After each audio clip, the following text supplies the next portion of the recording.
제13장 여호와께서 모세에게 말씀하셨습니다. 처음 태어난 것은 다 나에게 바쳐라.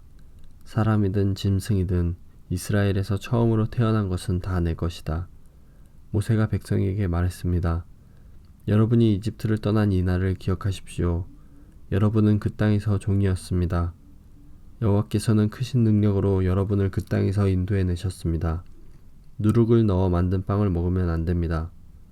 아비월의 한 날인 오늘 여러분은 이집트를 떠났습니다. 여호와께서는 여러분의 조상에게 약속을 해주셨습니다.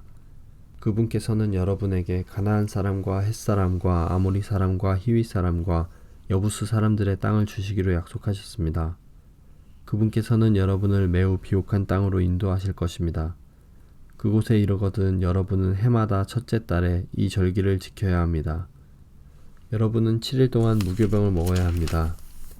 그리고 7일째 되는 날에는 여호와를 위해 절기를 지켜야 합니다. 7일 동안은 무교병을 드십시오. 여러분의 땅 그 어느 곳에도 누룩을 넣은 빵이 있으면 안 됩니다. 여러분이 있는 곳에는 아예 누룩이 있어서는 안 됩니다. 그날에 여러분은 여러분의 자녀에게 이렇게 말하십시오. 우리가 이 절기를 지키는 것은 내가 이집트에서 나올 때 여호와께서 나에게 해주신 일 때문이다. 이 말씀이 마치 여러분의 손에 맨 표나 여러분의 이마에 있는 표와 같이 되게 하십시오. 그리하여 여호와의 이 가르침이 여러분의 입술에 있게 하십시오. 이는 여호와께서 크신 능력으로 여러분을 이집트에서 인도해내셨기 때문입니다. 그러므로 해마다 정해진 때에 이 절기를 지키십시오. 여호와께서는 여러분을 가나안 사람들의 땅으로 인도하시고 또 그 땅을 여러분께 주실 것입니다.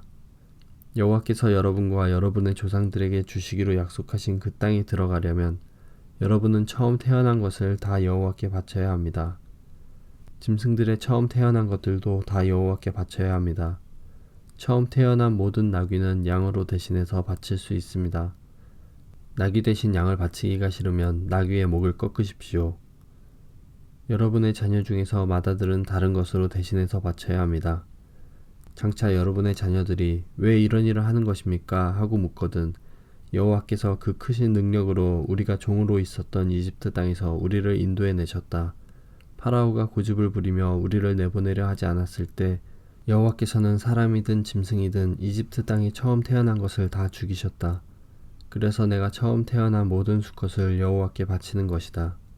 내 아들 중에서 맏아들을 대신해서 다른 것으로 바치는 까닭도 그 때문이다. 이 말씀이 너희들의 손에 맨 표나 너희들의 이마에 있는 표와 같이 되게 하여라. 여호와께서 크신 능력으로 우리를 이집트에서 인도해내셨기 때문이다. 라고 대답하십시오.